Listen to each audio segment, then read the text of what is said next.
Slavery was not a brief chapter in human history, nor was it confined to one nation, one empire, or one race.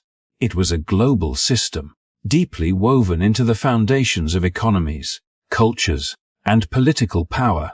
For thousands of years, slavery was not viewed as shocking or immoral.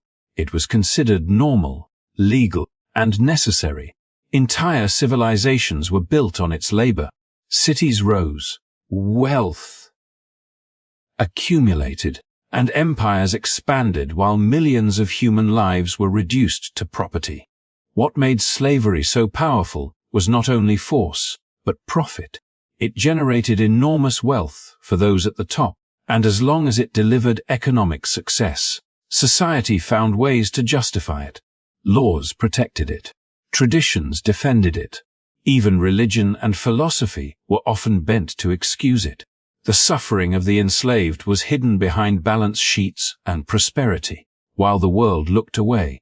This raises a difficult and uncomfortable question. If slavery was so deeply accepted and so economically rewarding, why did it ever end? What force was strong enough to dismantle a system that had survived for millennia? Was it the moral awakening of humanity, a famous leader, a single law or proclamation? The truth is far more complex and far more powerful. This story is not about one man, one nation, or one moment. It is about resistance, transformation, and the collision of morality, economics, and human will. It is about voices that refused to be silenced and a system that ultimately collapsed under its own weight. If you are ready to uncover the real forces that ended slavery and the history that textbooks often simplify or ignore, make sure to like this video, subscribe to the channel, and turn on notifications. Here, we explore the deeper truths behind history's greatest turning points. Now, let us begin. For centuries, slavery endured not only because it generated wealth, but because it rested on something even stronger than chains: belief. It was woven into law, tradition, and worldview so deeply that few people could imagine society functioning without it. To most, slavery did not appear as a crime, but as an unchangeable fact of life. Yet beneath this seemingly solid structure, ideas were quietly shifting, and those shifts would begin to weaken the foundations of the entire system. During the age later known as the Enlightenment, thinkers across Europe and the Atlantic world began asking dangerous questions about power, authority, and the nature of humanity itself. Philosophers spoke of natural rights, reason, and the idea that all people were born with inherent dignity. These ideas did not immediately dismantle slavery, and many who promoted them lived comfortably within the very system they questioned. Still, the language of universal rights introduced a tension that could not be easily resolved. If liberty was a natural condition, then ownership of another human being became increasingly difficult to justify, even when defended by tradition or law. At the same time, a quieter but no less powerful transformation was unfolding within religious life. In earlier centuries, many churches had tolerated slavery or adapted their teachings to coexist with it. Scripture was selectively interpreted, and moral discomfort was softened by habit and distance. But in the late 17th and 18th centuries, certain religious communities began to see slavery not as a social arrangement, but as a profound moral contradiction. Among the earliest were the Quakers, who believed that every person carried an inner divine light. This belief left little room for hierarchy based on ownership, and even less for violence disguised as commerce. To them, slavery was not merely unfortunate. It was a violation of spiritual truth. What made this shift significant was not just belief, but action. These communities spoke openly, wrote relentlessly, and pressured their own members to change long before governments were willing to listen. Over time, their ideas spread beyond small circles of dissent. Religious revivals swept through Britain and North America, filling churches, fields, and meeting halls with people newly convinced that faith demanded moral responsibility, not passive acceptance. In this charged atmosphere, slavery began to appear less like an inherited system and more like a collective failure. Preachers and reformers framed the issue in deeply personal terms. They spoke of conscience, accountability, and the weight of injustice carried not only by enslavers, but by societies that allowed the practice to continue. Slavery was no longer discussed solely as an economic necessity or legal institution. It was recast as a spiritual crisis that demanded resolution. This reframing mattered because it changed who felt implicated or day. Ordinary people, many far removed from plantations or trade routes, began to see slavery as something connected to their own moral lives. This growing moral unease did not end slavery on its own, but it created a new climate in which the system could be challenged. Once slavery was named as a moral wrong rather than a neutral tradition, it became vulnerable in a way it had never been before.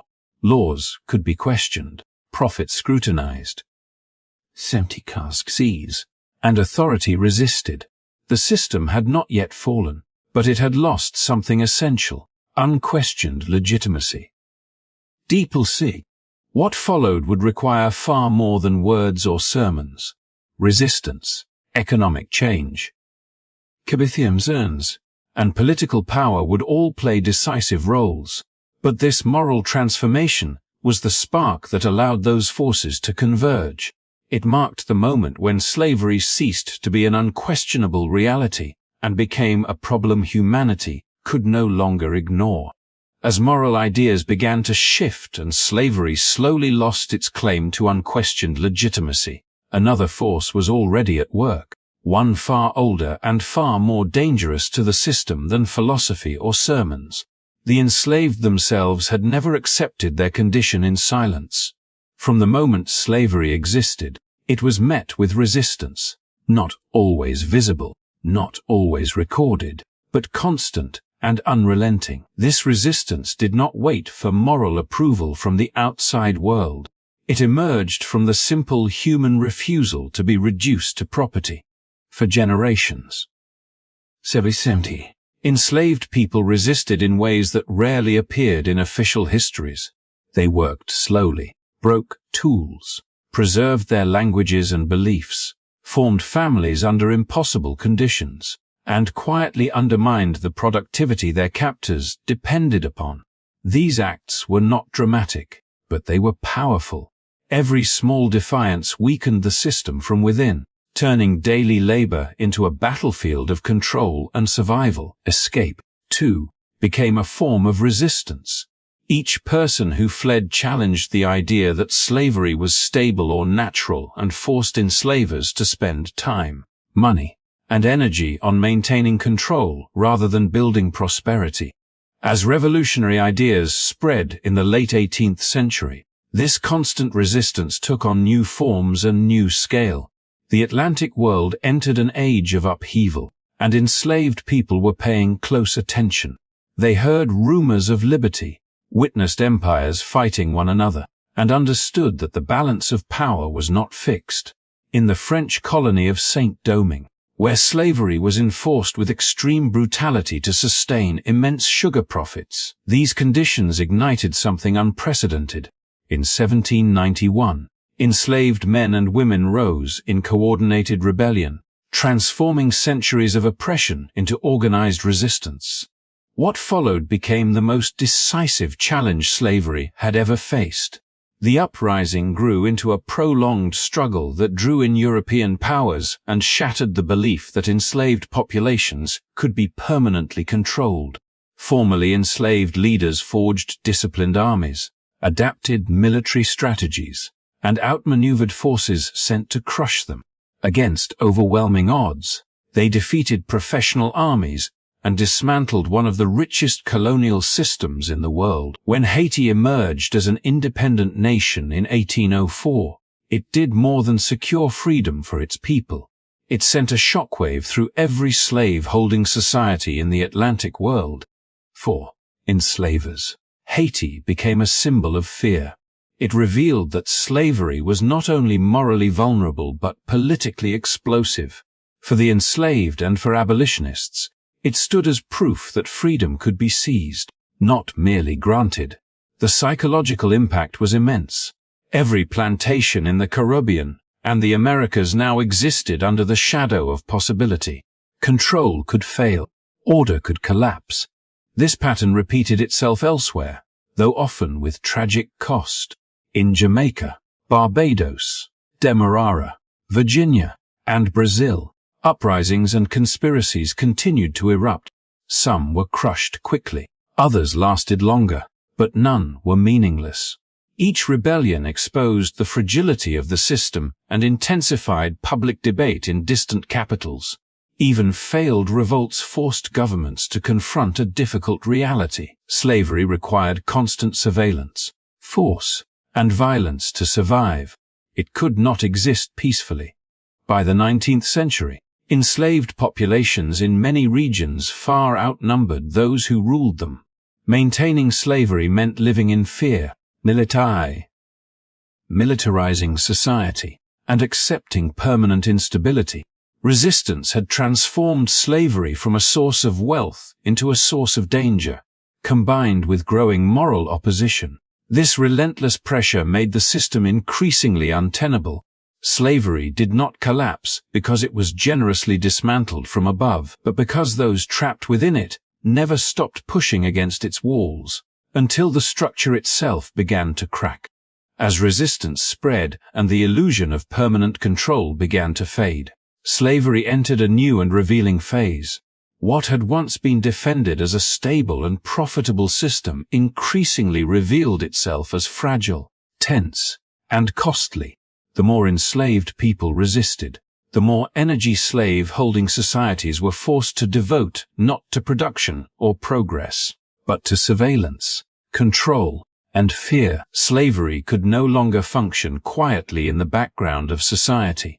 It demanded constant enforcement. Plantations and slave-holding regions began to resemble fortified zones. Patrols were organized, militias expanded. And entire legal systems were reshaped to prevent escape and suppress unrest. In many places, ordinary white citizens were required by law to participate in night watches or patrols, turning civilian populations into enforcers of the system. This constant state of readiness transformed daily life. Wealth was still being generated, but it came at the price of perpetual anxiety. Prosperity and insecurity existed side by side. Every rumor of rebellion, every missing worker, and every act of defiance sent waves of fear through slave-holding communities. Enslavers lived with the knowledge that they were outnumbered, often dramatically. In parts of the Caribbean and the American South, enslaved people made up the overwhelming majority of the population. This demographic reality meant that control could never be taken for granted. It had to be imposed again and again, through law, force, and intimidation. The system depended not on consent, but on constant pressure. The economic consequences of this reality were significant.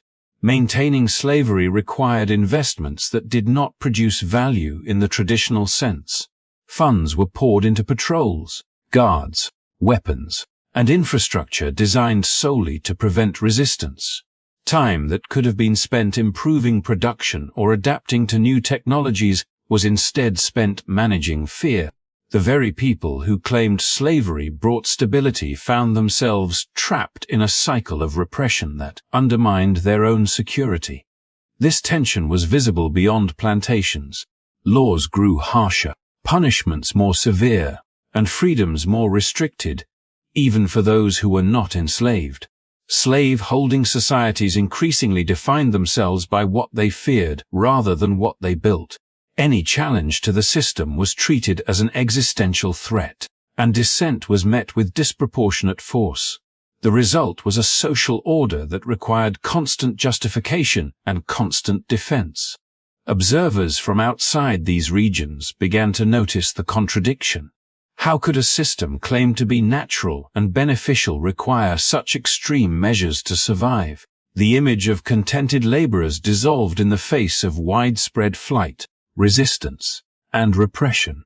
Slavery no longer appeared as an efficient economic arrangement, but as a deeply unstable structure propped up by coercion. Even some who benefited from it began to question whether the costs were worth the returns. As moral opposition intensified and economic alternatives emerged, this instability became impossible to ignore.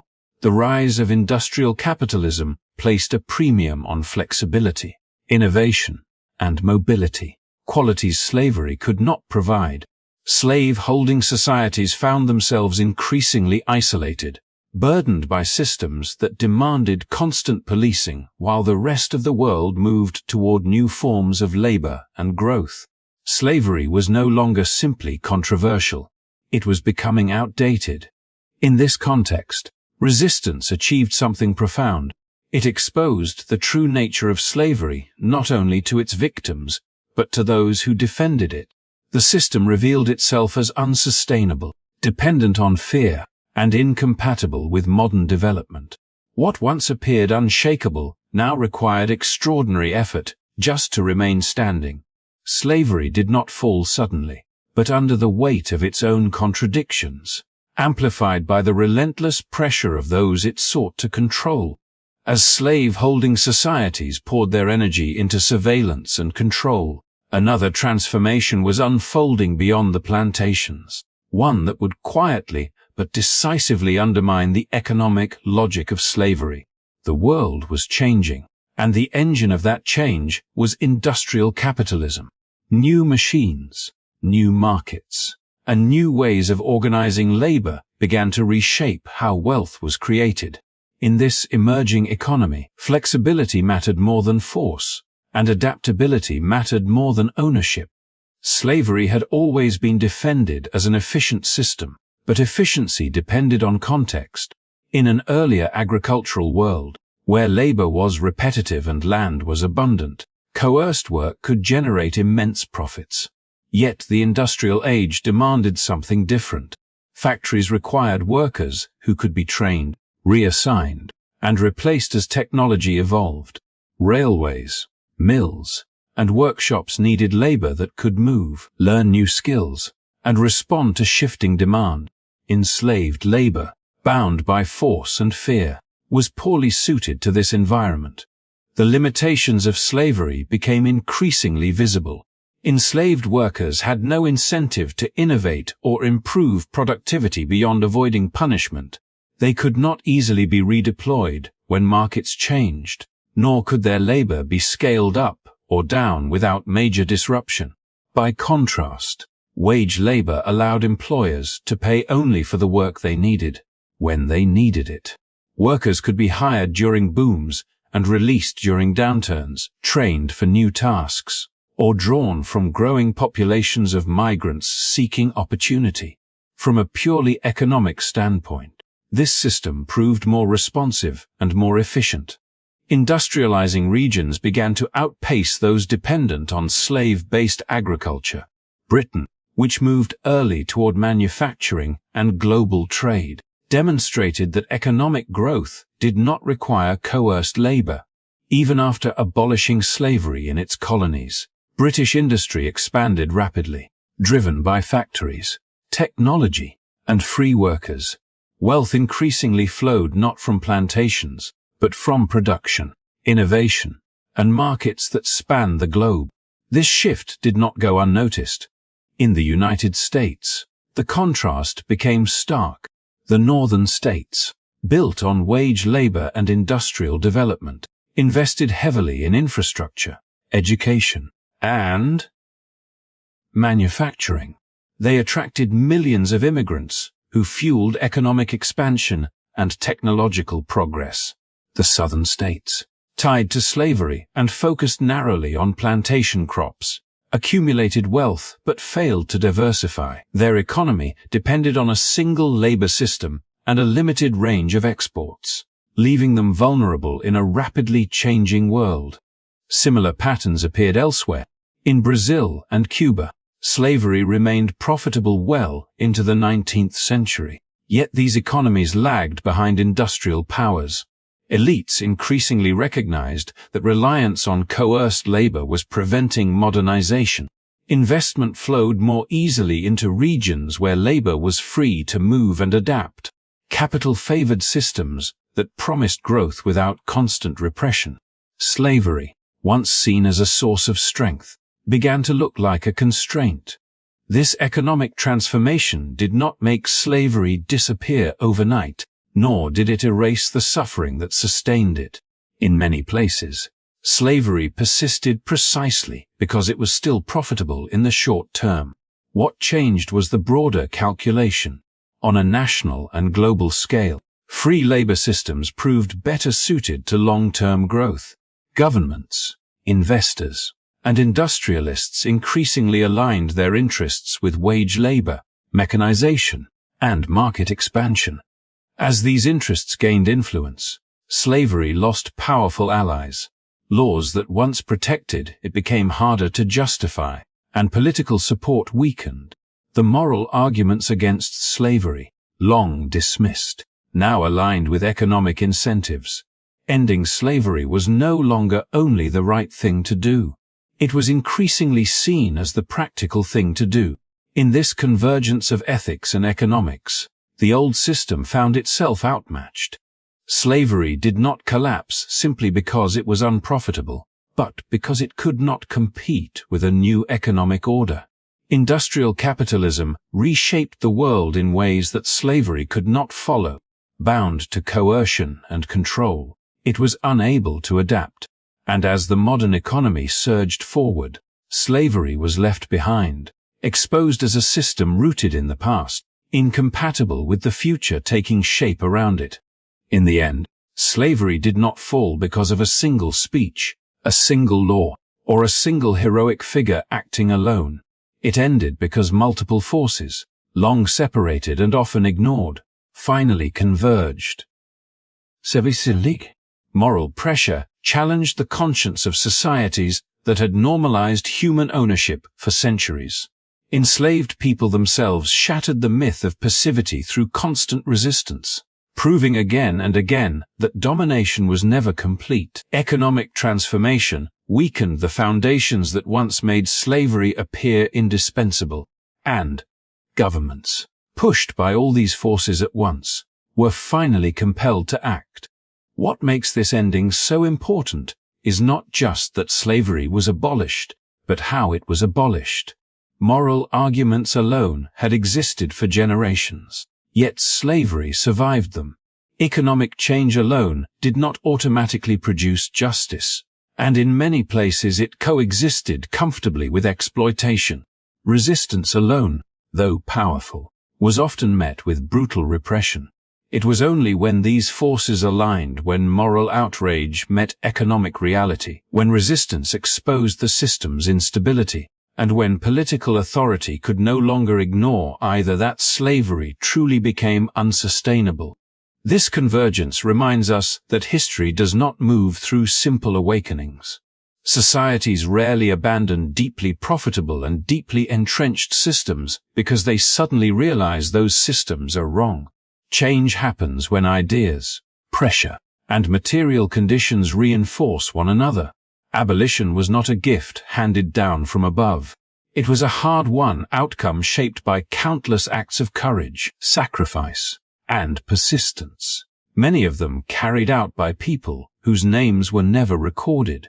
Understanding this truth reshapes how we remember the past.